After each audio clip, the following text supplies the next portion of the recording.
मेरा नाम आयशा है और मुझे आज भी वो रात याद है जब मैं एक एयरबीएनबी में रुकी थी। मैं एक इम्पोर्टेंट बिजनेस ट्रिप के लिए दिल्ली आई थी और मुझे एक सस्ता आवास चाहिए था। इसीलिए मैंने एयरबीएनबी से एक पुरानी हवेली जैसे दिखने वाले घर में एक रूम बुक कर लिया था, जिसके मालिक ने मुझे बताया कि हवेली में सिर्फ मैं ही अकेली मेहमान हूँ। अब जब मैं रात को वहां पहुंचती हूँ, मुझे अंदर जाते ही एक बहुत अजीब सा एहसास हुआ, जैसे कि कोई मुझे देख रहा हो।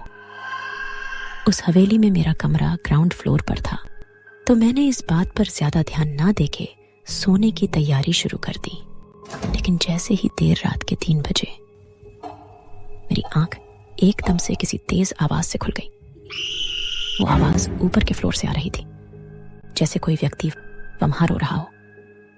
मैंने सोचा कि शायद यहाँ कोई और भी मेहमान है, लेकिन मुझे अचानक से याद आया कि मालिक ने तो कहा था कि मैं वहां अकेली हूं। फिर ये कौन था? मैं उस वक्त बहुत नींद में थी, लेकिन मेरी जिज्ञासा ने मुझे जीत लिया और मैं धीरे धीरे ऊपरी मंजिल की तरफ बढ़ने लगी। ऊपर पहुंचते ही मुझे एक कमरा दिखाई दिया जिसका दरवाजा खुला हुआ था। उस कमरे के अंदर एक पुरानी सी कुर्सी थी और उस कुर्सी पर एक औरत बहुत अजीब ढंग से बैठी हुई थी। उसके चेहरे पर पुराना सा एक सफेद मुखौटा था। वो औरत ने एकदम से मेरी तरफ देखा, लेकिन वह जब भी वहां से मूव नहीं कर रही थी। मैं ये सब देख के डर से कांपने लगी, लेकिन उस औरत के एक्सप्रेशन में कोई भी बदलाव नहीं था। फिर उसने एकदम से मुझे अपने पास बुलाया। उसने दोबारा एक भारी और गहरी आवाज में बोला, आयशा, क्यों आई हो यहाँ? मुझे समझ नहीं आया कि वो औरत मुझे कैसे जानती है, क्योंकि मैंने तो उसे कभी भी अपनी जिंदगी में नहीं देखा। मैं जब ही बिना कुछ बोले वापस नीचे भागी। लेकिन जब मैं अपने कमरे में वापस पहुंची तो मैंने देखा कि मेरे बिस्तर पर पहले से ही कोई बैठा हुआ है। वो वही औरत थी और वो बिल्कुल वैसे ही मास्क पहने मेरे बिस्तर पर लेटी हुई थी। मैं एकदम से चिल्लाई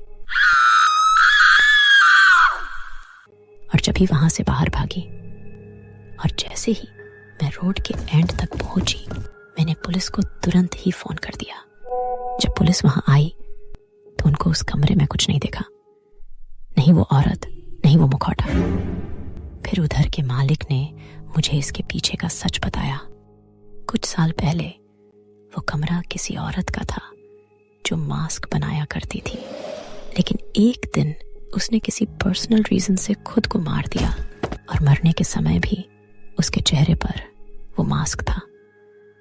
मैं ये सुनते ही वहां से भागी और 1 मिनट के लिए भी वहां नहीं रुकी। लेकिन अब कई साल बीतने के बाद भी जब मुझे वो औरत याद आती है तो मेरे रोंगटे खड़े हो जाते हैं। चलो तो दोस्तों, आज के लिए इतना ही। अगर आपको वीडियो पसंद आए तो प्लीज़ लाइक मार देना और उसके साइड वाला सब्सक्राइब भी दबा देना। चलो मिलते हैं until next horror story. Bye bye.